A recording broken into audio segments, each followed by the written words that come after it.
We were good parents. We were the average family. I too want the truth. Because you have not had it. You have not had the truth. After years of heartache, Jennifer and James Crumbley are sent to prison in a historic ruling as another chapter in the Oxford school shooting comes to a close. And that story tops our news tonight at 10. I'm Devin Skillian. I'm Kimberly Gill. Victims' families fill the courtroom today and witness James and Jennifer Crumbley sitting face to face, ready to learn their fate. Crumbleys are the first parents in America charged in a mass school shooting which their son committed. That was November of 2021 at Oxford High, killing Hannah St. Juliana, Justin Schilling, Madison Baldwin, and Tate Meir. A little over 2 years later, after trials, emotional testimonies, board meetings, and cries of support, today a judge ordered James and Jennifer Crumbley 10 to 15 years behind bars. This as the Oxford community moves another small step towards some healing. Tonight, James and Jennifer sit behind bars as today's emotional statements echo loud and clear.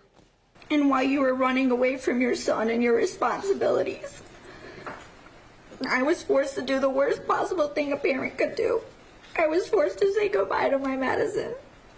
It doesn't appear that either of you cherished or even wanted your son.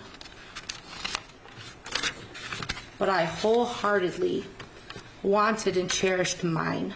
I now have to live without Hannah, my little sister, my best friend, my other half.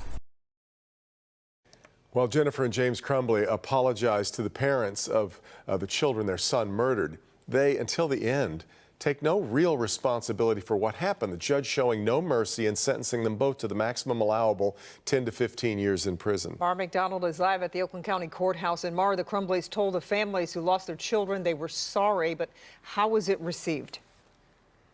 Not very well, Kimberly, and here's why. Till the bitter end, neither of the Crumbleys seemed to accept any responsibility here. They may have apologized, but how they tempered their apology, the words they used, it didn't help. Take a look. Before the judge handed down the max, both of the shooter's parents addressed the court. I stand today not to ask for your forgiveness, as I know it may be beyond reach, but to express my sincerest apologies. Apologies that were offset by continuing to abdicate any responsibility. Not only were you left in the dark about previous concerning behavior, but in the counselor's office that morning, none of those previous issues were brought to our attention. In the end, both Crumbleys blaming the school. The whole truth has not been told.